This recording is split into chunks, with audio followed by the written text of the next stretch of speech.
누룩을 조심하라 라고 예수님께서 말씀을 하시죠. 누룩 자체의 그 부피나 또 보기에 가시적으로 보이는 어떤 정도보다 누룩이 나중에 미칠 영향 때문에 사실 그렇습니다. 그러니까 사실 그런데 우리는 살아갈 때 가장 사소한 습관, 그리고 그러한 죄들, 이런 것들을 간과할 때가 있습니다. 어제도 설교 도입 부분에 이야기한 것처럼 결국 그것들은 자라나게 되고요, 그리고 열매를 맺게 됩니다. 우리 안에 참 소중히 다뤄야 할 것은 우리 안에 있는 하나님의 그 마음입니다. 오늘 이야기한 것처럼 하나님의 마음, 그리고 말씀에 대한 그 사모함, 그리고 지금은 작아 보이지만 겨자씨와 같은 언약의 말씀이죠. 그리고 거기에 우리가 충실하게 반응을 해 나가는 겁니다. 저는 탁월한 사람의 그 특징이 다른 데 있다고 생각되지 않습니다. 그가 일확천금을 벌어서 그가 유명해졌다거나 또 그가 대단한 인물이 아니라 기독교 신앙 안에서의 그 탁월함은 아주 작아 보이는 언약의 말씀, 그리고 약속의 말씀, 그리고 하나님께서 허락하신 그 마음들을 품고 날마다 그 충실하게 하루하루를 살아가는 것이 기독교 신앙의 저는 탁월함의 가장 핵심이라고 생각이 듭니다. 그렇게 하지 못하게 하는 유혹이 있죠. 뭘까요? 빨리빨리, 그리고 눈에 보이는 가시적인 열매를 맺으려는 유혹입니다. 여러분들, 그러나 기독교 신앙의 핵심은 가장 작은 말씀도 소중히 여기는 것이고요, 그 반대로 너무나도 작아 보이고 지금은 별스럽지 않아 보이는 그 죄에 대한 민감성을 가지고 살아가는 것이 이 마지막 시대, 이미와 아직 시대를 살아가고 있는 이 기독교인 또 성도들에게 필요한 정말 이 거룩한 삶의 모습인 줄 믿습니다. 그래서 신약 성경은 역시 우리에게 계속 이야기하죠. 늘 뭐하고 있으라고요? 자고 있으라? 깨어 있으라라고 합니다. 그거는 물리적인 깨움이 아니라 영적인 깨어남이겠죠. 제대로 바라봐라라는 거예요. 여러분들, 그런 의미에서 적은 누룩이 온 땅에 퍼지는데요, 악한 것을 조금이라도 허용하면 그것이 어디로 퍼진다고 그랬죠? 자신만 뿐만 아니라 상대방뿐만 아니라 사실 공동체에 영향을 미치게 됩니다.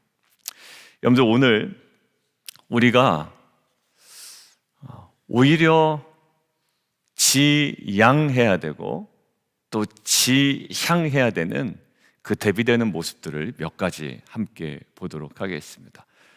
첫 번째인데요, 압살롬에 대한 모습 설명해서 우리가 한번 보려고 합니다. 자, 25절, 26절 눈으로 한번 보실까요? 온 이스라엘 가운데 압살롬같이 아름다움으로 크게 칭찬받는 자가 없다. 칭찬받다 할 때요, 이게 마치 하나님을 향하여 인간이 찬양하는 것과 같은 동사를 사용하고 있습니다. 마치 압살롬이 찬양을 받고 있죠. 그런데 그 이유가 뭐냐면 아름다움으로입니다. 근데 여기에 이 아름다움이 뭐냐라고 할 때 압살롬에 대한 어떠한 모습만을 강조하나요? 외모만을 강조합니다. 발바닥부터 정수리까지 흠이 없다. 이게 정결의식에서 얘기할 때 흠이 있냐 없냐, 흠 없는 재물 할 때 쓰는 단어거든요. 그러니까 이게 흠이 있냐 없냐의 기준이 압살롬에게는 무엇이 기준이 됩니까? 외모예요. 그게 어느 정도까지 되냐면 그의 머리털이 무거움으로 연말마다 깎았다. 그리고 머리털을 깎을 때 그것을 달아본 즉 그의 머리털이 왕의 저울로 200세겔이었다. 이게 우리한테는 와닿지가 않죠. 근데 보통 남자가 1년마다 한 번씩 머리털을 깎아 무게를 재면 이 정도까지 나오진 않는다고 그래요. 그만큼 숫이 많았거나 아니면 학자들이 추론하건대 머리에 뭘 이렇게 발랐다? 기름도 바르고 굉장히 신경을 많이 썼던 사람이라는 거예요. 그러니까 지금 압살롬에 대한 사람들의 그 칭찬이 다분히 무엇의 기인함이었다? 그의 외모의 기인함이었다라는 거예요. 여러분, 결국 압살롬의 외모는요, 이스라엘 전체 중에 굉장히 탁월한 기준에, 그 탁월한 수준에 이르렀던 사람입니다. 그의 풍성한 머리털 굉장히 자랑스러웠을 거예요.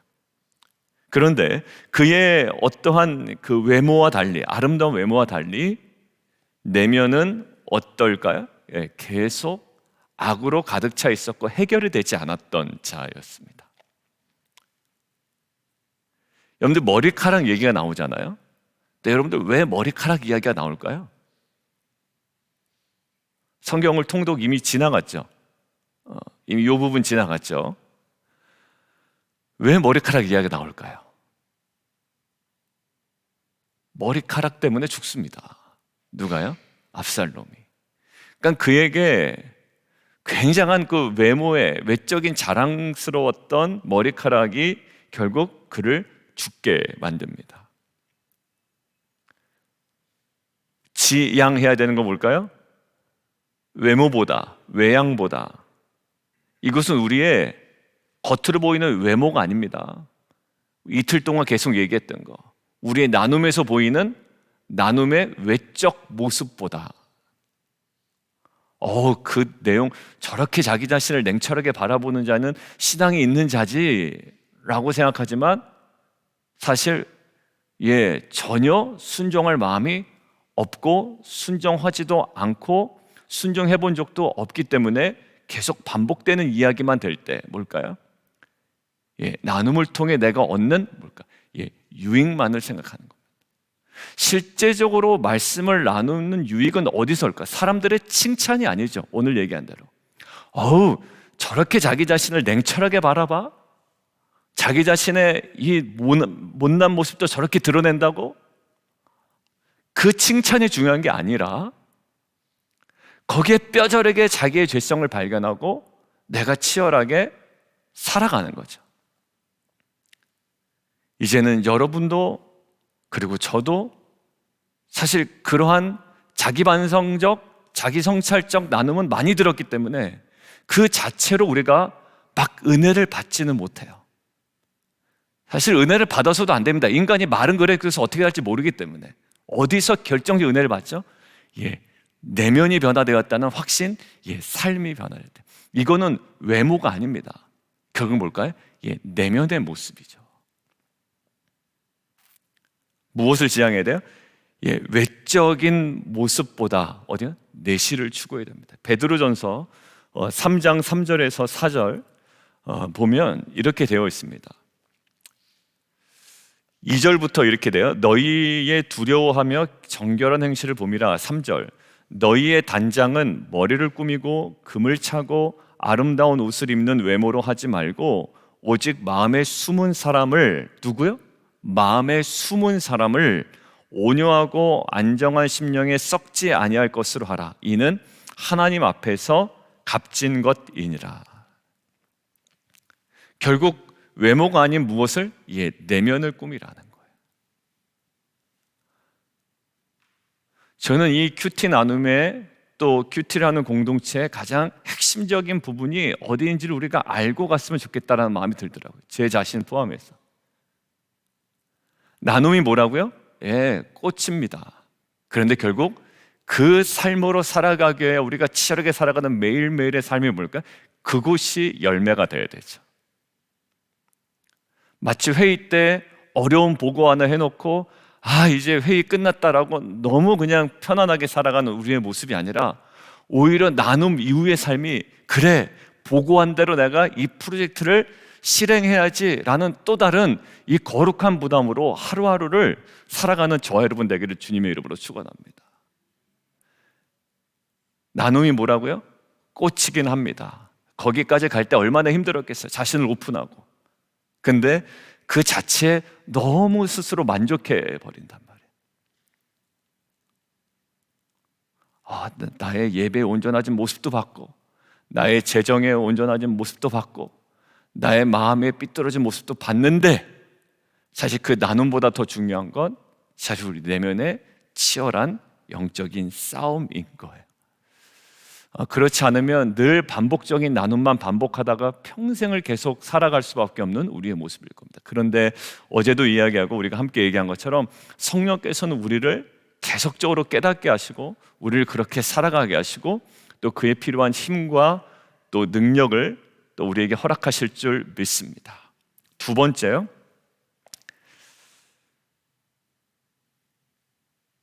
두 번째 가기 전에 결국 그래서 교회는요, 결국 점점 아름다워지고 대형화되지만 내실이 없는 교회가 되면 사실 안 됩니다. 제일 우리가 비교할 수 있는 하나의 모습이 있죠.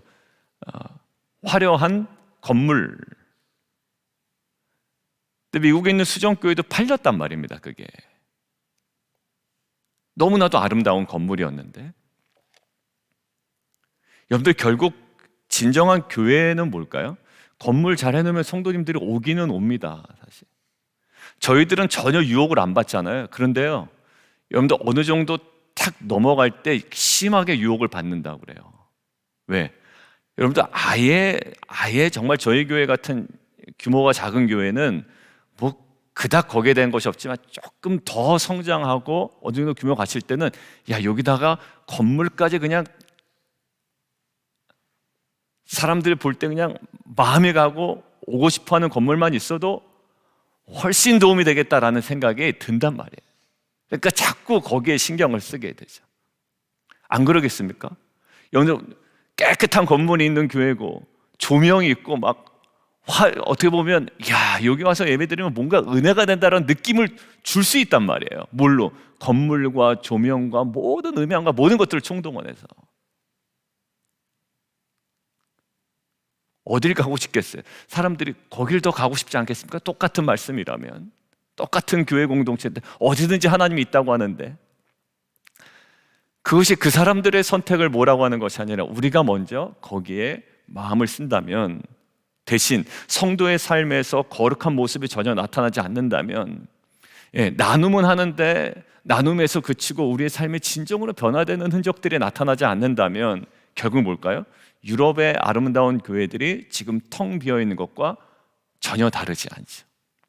이찬수 목사님이 예전에 그 합동치기인가요? 아니면 목사님들 많이 모인 교회에서, 그 교회가 어떤 행사였냐면 그분들 표현에 의하면 성전 헌당 이런 기념으로 이제 집회를 하는 거예요. 되게 잘 지어 놓으셨더라고요. 이제 그 교회에 이제 스피커로 여러 가지 이제 게스트 스피커 중에 한 분으로 가셨는데, 어떻게 보면 교회 축제에 찬물을 꺾는 말씀을 하시더라고요. 여러분들 두렵지 않습니까? 라고 이야기를 하시는 거예요, 이찬수 목사님. 정말 수고와 헌신을 이렇게 잘 지어 놓으셨는데 50년 후에 여기가 정말 교회가 제대로 된 우리의 후손들로 채워져야 되는데 거기에 대해서 우리 두려운 마음이 없습니까? 라고 하는 거예요. 그 자체를 뭐라고 한 것도 아닙니다. 근데 교회의 지금 분위기와 세태와 흐름과 방향이 정말 제대로 가고 있는 것이 맞는가라는 끊임없는 질문이에요. 다시 돌아가겠습니다. 오늘 아름다움으로 크게 칭찬받는 자래요. 여러분들 무엇으로 칭찬받고 있습니까? 여러분들에게 드리는, 또 저에게 질문하는 질문이에요. 무엇으로 칭찬받고 있습니까? 이것이 내면의 아름다움이 아님을 우리는 알고 있기에 우리는 과연 무엇으로 세상으로부터, 하나님으로부터 칭찬받는 자인가? 외모보다 내실을 추구하는 공동체. 두 번째요, 이익보다 거룩함을 추구하는 공동체가 되어야 됩니다. 나의 사사한 이익보다 거룩함을 추구하는 공동체. 어떤 이미지가 떠오르세요? 나에게 유리하냐 불리하냐, 내가 인정받느냐 안 받느냐, 내 신앙이 조금 더 드러나느냐 드러나지 않느냐보다 더 중요한 게 있어요. 거룩함을 추구해야 됩니다. 지금 이 요압이 압살롬을 다시 이스라엘로 불러들이죠. 순수하게 다윗과 화해시키려 하는 것이 아닐 수도 있다는 것이 학자들의 의견입니다. 요압은 굉장히 능수능란한 사람이에요. 여러분들 아시다시피 지금까지 느낌 보면 아주 능수능란합니다. 여러분들 능수능란한 사람 옆에 오래 두고 보면 여러분들 마음이 좀 불안하세요? 마음이 편하세요? 저는 불안하던데요. 저는 불안해요. 아주 능수능란한 사람, 말도 그렇고 행동도 그렇고 자기 처신도 그렇고 능수능란한 사람, 여러분들 옆에 계속 두고 있으면 편하세요? 절대로 안 편할 겁니다. 왜? 그 능수능란함으로 나에게 어떤 짓을 할지 몰라요. 어떤 이야기를 전할지 몰라요. 어떻게 자신의 입장을 바꿀지 몰라요. 왜? 능수능란하거든요. 여러분들, 제가 사람들하고의 처신에 있어서 능수능란한 목회자가 되기를 원하세요? 아니면 조금 어리숙하더라도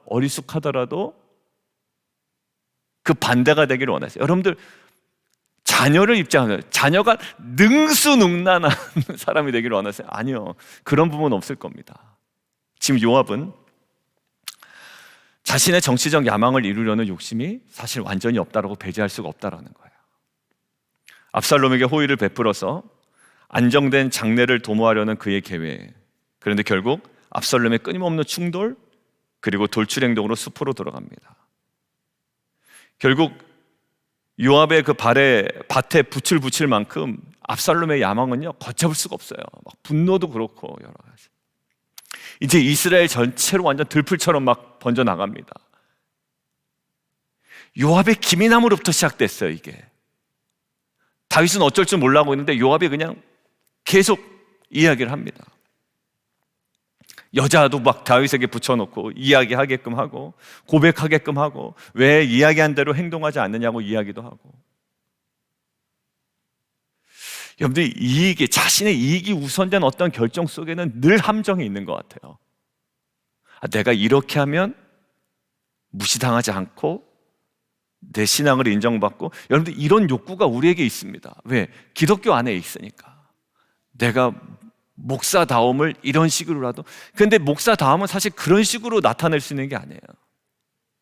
뭘 어떻게 뭘 조작한다거나 이렇게 나타날 수가 있지 않죠.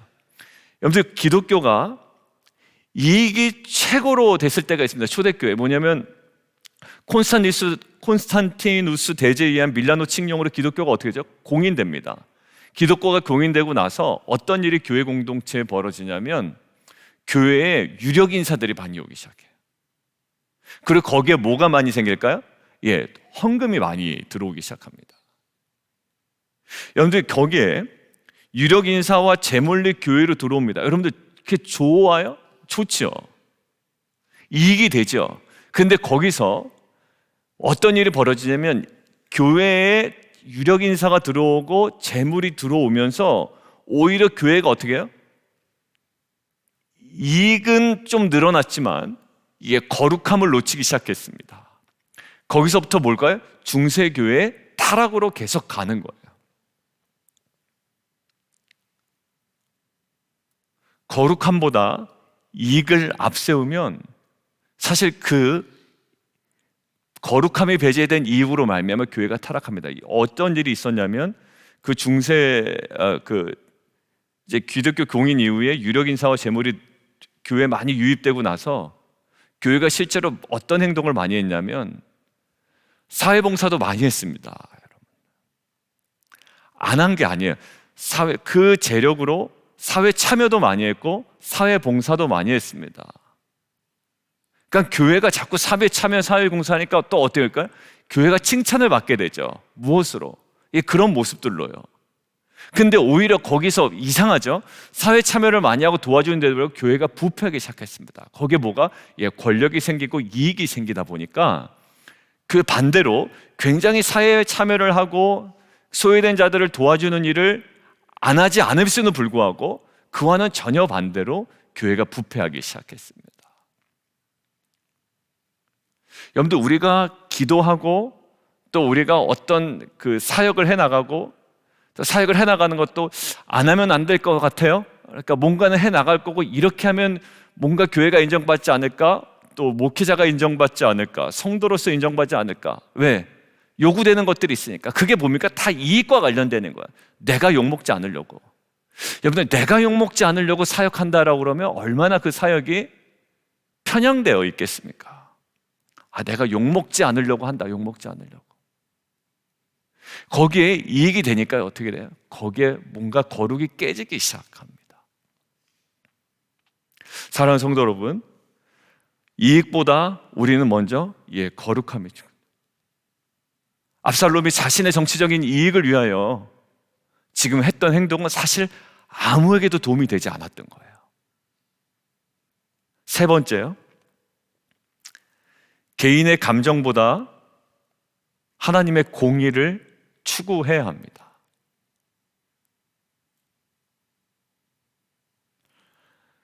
다윗은 요압의 중재로 압살롬을 불러오죠. 근데 다윗은 지도자로서 지켜야 할 공의보다 사적인 연민에 휩쓸리고 있어요. 어떻게 할 줄을 몰라요. 압살롬은 일단 공의로 심판을 받든 징계를 받든 혼나든 뭔가를 했어야 됩니다. 그런데 오히려 다윗의 잘못된 결정으로 하나님의 백성들 기준을 상실하고 큰 위기를 겪게 되죠. 여러분들, 압살롬을 어떻게 처리하지 못함으로 인하여 결국 이 압살롬이 어떻게 됩니까? 반역을 일으킵니다.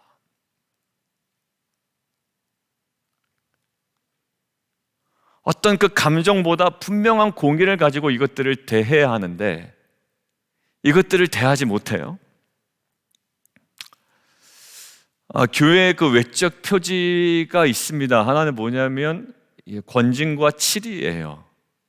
근데 이것들이 사실 교회에서 거의 사실상 없어졌습니다. 여러분들 교회에서 뭐 치리가 이루어졌다, 권징이 이루어졌다 이런 거 못 보셨죠? 왜 그럴까요? 교회가 권징을 하고 치리를 하잖아요. 그럼 성도님이 어떻게 할까요? 야, 교회가 이 교회밖에 없냐? 라고 나가버려요.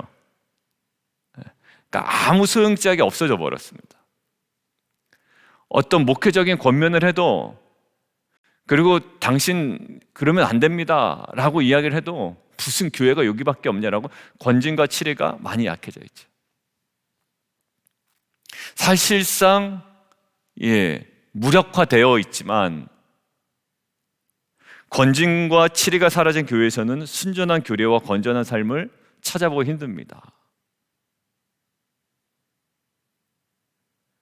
오히려 우습게 여기고 교회만 옮기면 된다고 생각하는 성도들이 있죠.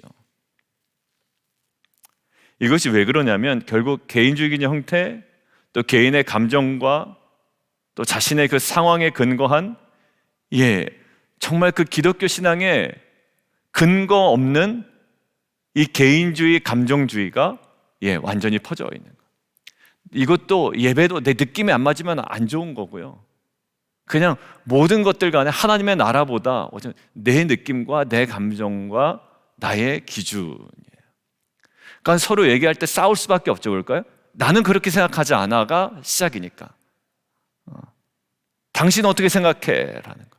근데 교회는 내 생각과 네 생각도 중요하지만 하나님의 뜻이 무엇인지를 치열하게 묵상하고 기도 가운데 결정하는 겁니다. 어떤 결정을 해야 될 때가 있잖아요. 나 기분 나빠, 참석 안 해.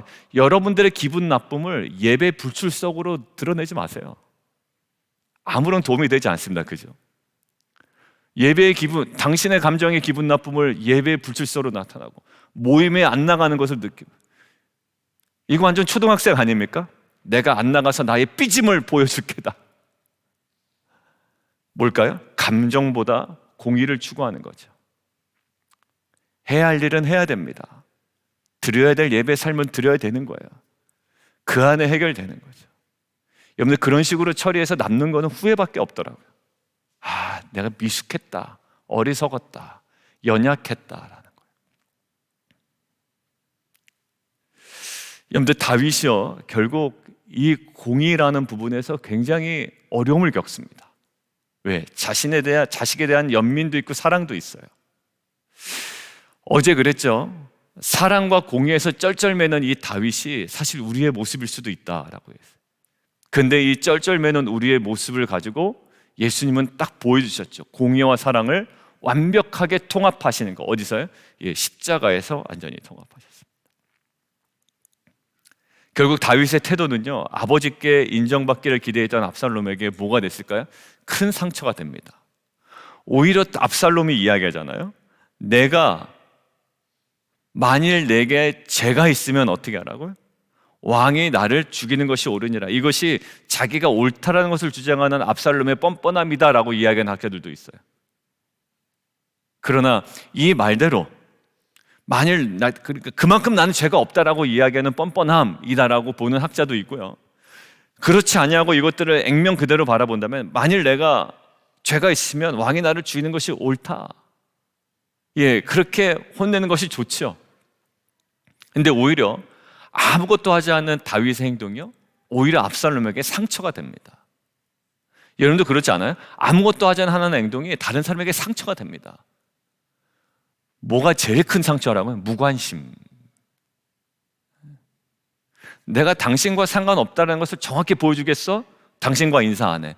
이게 정말 어떻게 보면 연약한 인간에 나타날 수 있는 정말 아무것도 아닌 거지만 굉장히 파괴적인 공격성이거든요. 무관심이 상처가 될 겁니다. 다윗은 온전한 용서와 화해에 대한 실패함으로 아들을 더 깊은 죄악에 빠지도록 만들었습니다. 어디요?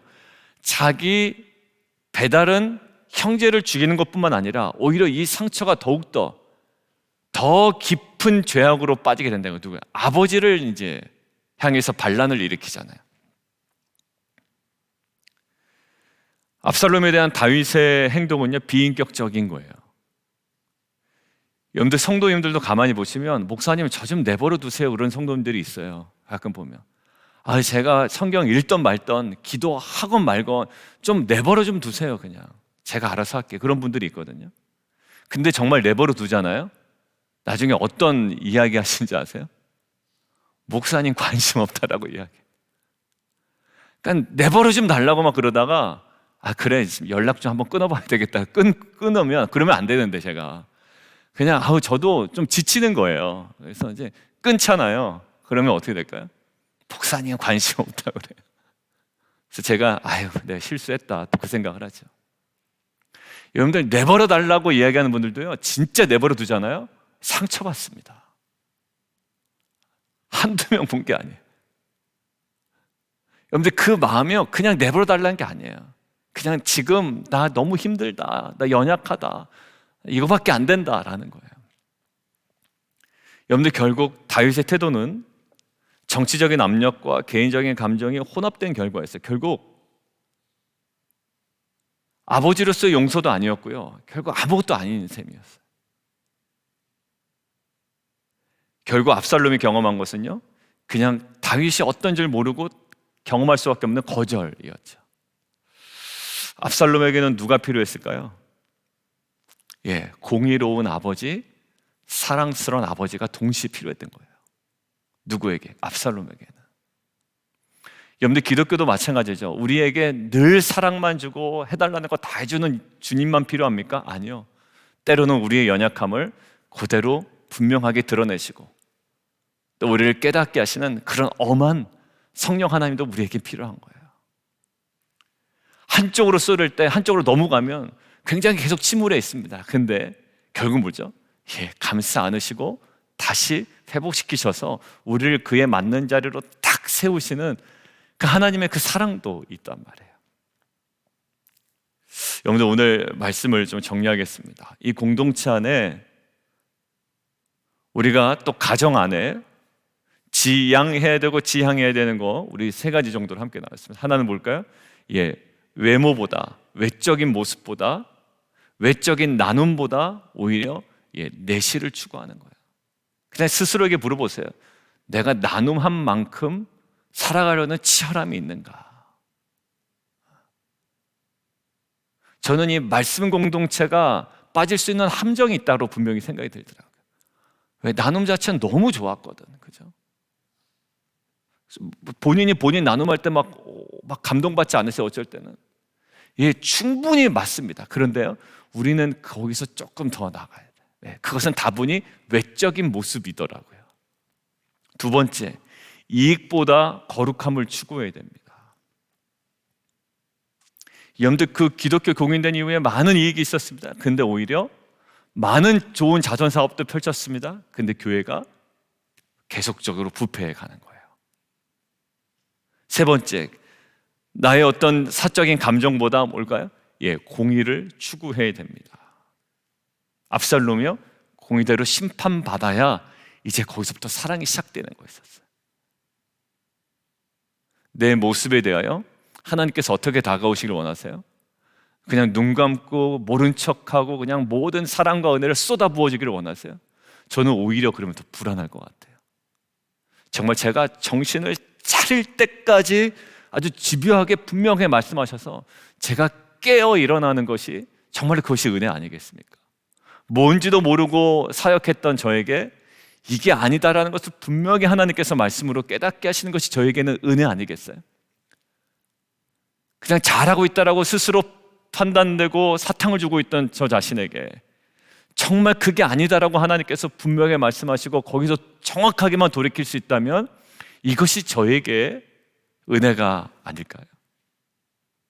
하나님께서도 그렇게 다가오시는데 우리가 이 어떤 사안과 우리의 자녀와 공동체 안에 우리의 어떤 개인적인 감정보다 하나님께서 이 공동체를 통하여 이루기를 원하시는 그 공의로운 일과 이 원칙과 기준에 맞춰 정말 저와 여러분의 삶과 사역들을 평가하고 또 하루하루를 감당해내는 귀한 은혜 공동체 되기를 주님의 이름으로 축원합니다.